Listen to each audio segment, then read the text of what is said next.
In the late 1600s, the nature of light was the most contentious mystery in physics.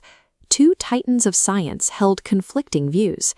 Isaac Newton argued that light was a stream of physical particles, while Christian Huygens proposed it was a wave.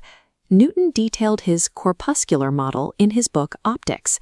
He viewed light as a collection of tiny, fast-moving particles that traveled in perfectly straight arrows, which we still refer to as rays. Huygens offered a different perspective. Instead of looking at individual arrows, he looked at the wavefront, a continuous, advancing surface where every point oscillates in the same phase. This is Huygens' principle. He realized that every single point on a wavefront acts as a source for new, tiny spherical wavelets. These wavelets propagate forward, and their shared edge forms the next wavefront. If we can map the growth of these wavelets, we can predict exactly how light will behave the moment it strikes a new surface. To see this in action, imagine a flat plane wave moving through the air toward a horizontal boundary, like a pool of water. Freeze the frame the instant the bottom edge, point A, hits the water. At the same moment, the top edge, point B, is still moving through the air. Here is the physical conflict. While the top of the wave continues at its original speed, v1, the part that entered the water immediately slows down to a lower speed, v2. Because the wave is traveling at two different speeds simultaneously across its width, the entire front is forced to pivot and bend. Mathematically, edge B travels to C in the air. Meanwhile, point A pushes a slower secondary wavelet into the water, forming a smaller arc. The new wavefront, tangent line CE, connects them. The wave has effectively bent toward the normal line. This geometric proof confirmed Huygens' prediction that light slows down in denser media.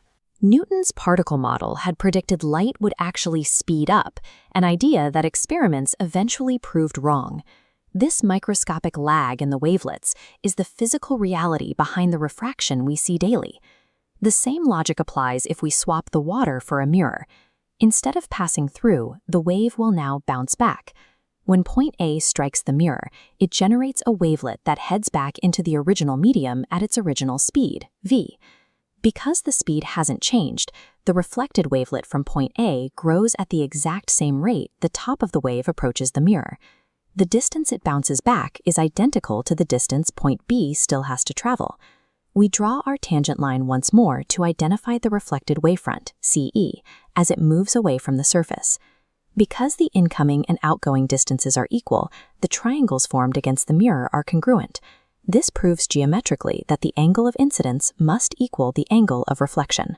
We can use these refraction triangles to derive the laws of optics.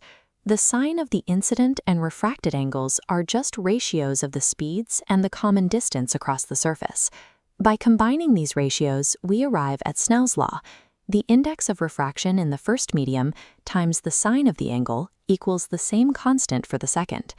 The index of refraction is simply a ratio of the speed of light in a vacuum to its speed in a specific material. As light slows down, its speed and physical wavelength decrease, but its frequency, the rate of oscillation that determines its color, remains exactly the same. 2 centuries later, James Clerk Maxwell unified these ideas by proving light is a transverse electromagnetic wave, one where the electric and magnetic fields vibrate at right angles to the direction the wave travels. By visualizing the invisible secondary wavelet, Huygens transformed the behavior of light from a mystery into a predictable, elegant blueprint of the physical world.